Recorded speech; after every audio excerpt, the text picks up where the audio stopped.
പാമ്പുമേക്കാട്ട് മനയിലെ നാഗദൈവങ്ങളുടെ കഥ അറിയാമോ? മന്ത്രതന്ത്ര ശാസ്ത്രത്തിൽ വലിയ അറിവുള്ളവരായിരുന്നു മേക്കാട്ടുമനക്കാർ. എന്നാൽ മേക്കാട്ടുമനക്കാർ കടുത്ത ദാരിദ്ര്യത്തിലായിരുന്നു.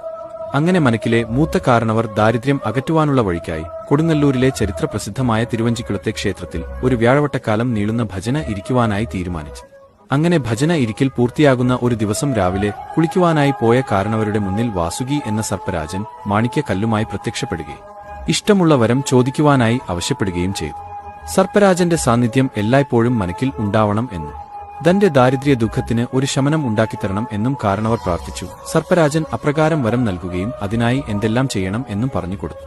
തിരികെ മനക്കിലെത്തിയ കാരണവരുടെ ഓലക്കുടയിൽ പിണഞ്ഞിരുന്ന നാഗത്തിനെയാണ് മനയിൽ പ്രതിഷ്ഠ ചെയ്തിരിക്കുന്നത്. താമസിക്കാതെ തന്നെ നാഗേക്ഷിയുടെയും മറ്റു നാഗങ്ങളുടെയും സാന്നിധ്യം ഇവിടെ ഉണ്ടാവുകയും ചെയ്തു. പിന്നീട് മേക്കാട്ടുമൻ പാമ്പുമേക്കാട്ടുമൻ എന്ന് അറിയപ്പെട്ടു.